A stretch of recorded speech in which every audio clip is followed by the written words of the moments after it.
Let's talk about high heels.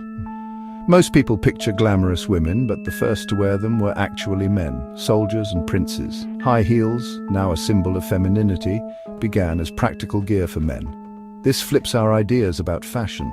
We link heels to elegance and femininity, but their origins are rooted in masculinity and power.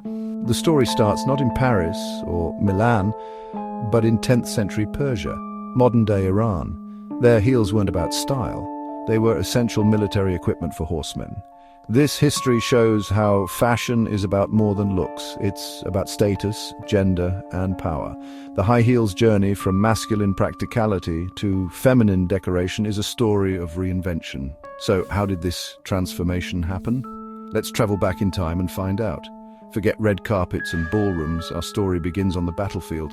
The high heels' meaning has shifted dramatically over centuries. It's a tale of how objects change meaning as they move through cultures. Let's uncover the real story behind the high heel. Ready? Let's step into history. Imagine being a Persian cavalryman in the 10th century. Your survival depends on your skill as a horseman and archer. The high heel was invented to help soldiers stay secure in their stirrups while firing arrows. The heel locked the rider's foot in place, giving stability and control in battle.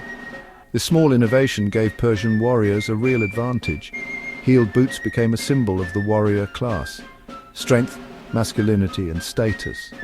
Only elite horsemen wore them. They were not for farmers or merchants. These heels were practical, not decorative. But as trade and diplomacy connected Persia and Europe in the late 16th century, the high heel began a new journey. The shoe's reputation for power and exoticism caught the eye of European aristocrats. Soon, the heel would leave the battlefield for the ballroom. Its meaning was about to change. The high heel was on the move, literally and culturally. Let's see what happened next. When Persian heels arrived in Europe, aristocrats were captivated. European nobles adopted heels to project power and worldliness, imitating the Persian cavalry. For them, heels became a symbol of status, not practicality. High heels were useless for work or walking city streets. Only the wealthy could afford such impracticality. Wearing heels declared you didn't have to work. You belonged to the elite.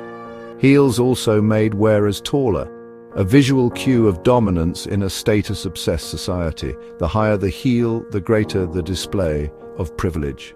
Fashion became a weapon in the social battles of the royal court. Ornate, expensive heels spread through Europe's upper class. The heel had transformed from a tool of war to a toy of the rich. Its meaning shifted from strength to aristocratic privilege, and soon it would find its most famous champion. Enter King Louis XIV of France, the Sun King and the ultimate heel wearer. Louis used fashion to project power, and heels gave him literal and symbolic height. His shoes were works of art, often with embroidered battle scenes. Most famously, he decreed that only his court could wear red heels, a color that screamed wealth and exclusivity. The red dye was rare and expensive, making red heels a status symbol. Louis regulated heel height by rank. The closer you were to him, the higher your heel. Shoes became a visible map of court hierarchy. Red heels meant you were in the king's inner circle. Being denied them was a public snub. Louis used this fashion rule to control his nobles and reinforce his power. The high heel reached its peak as a symbol of masculine authority and royal favor. Louis XIV turned footwear into political theater, but soon the heel's meaning would shift again. The stage was set for a dramatic change. So how did heels become women's fashion? In the mid-17th century, aristocratic women began adopting men's styles, including heels, to project power. This trend, called masculinization, saw women wearing heels as a bold statement. As women embraced heels, the designs changed. Men's heels stayed sturdy, while women's became slender and decorative. Fashion split: blocky heels for men, dainty ones for women. The Enlightenment brought a shift. Men's fashion became practical and sober, while heels became seen as frivolous and feminine. The Great Male Renunciation saw men abandon decorative dress, leaving heels to women. By the 19th century, men's heels vanished, except for practical uses like riding boots.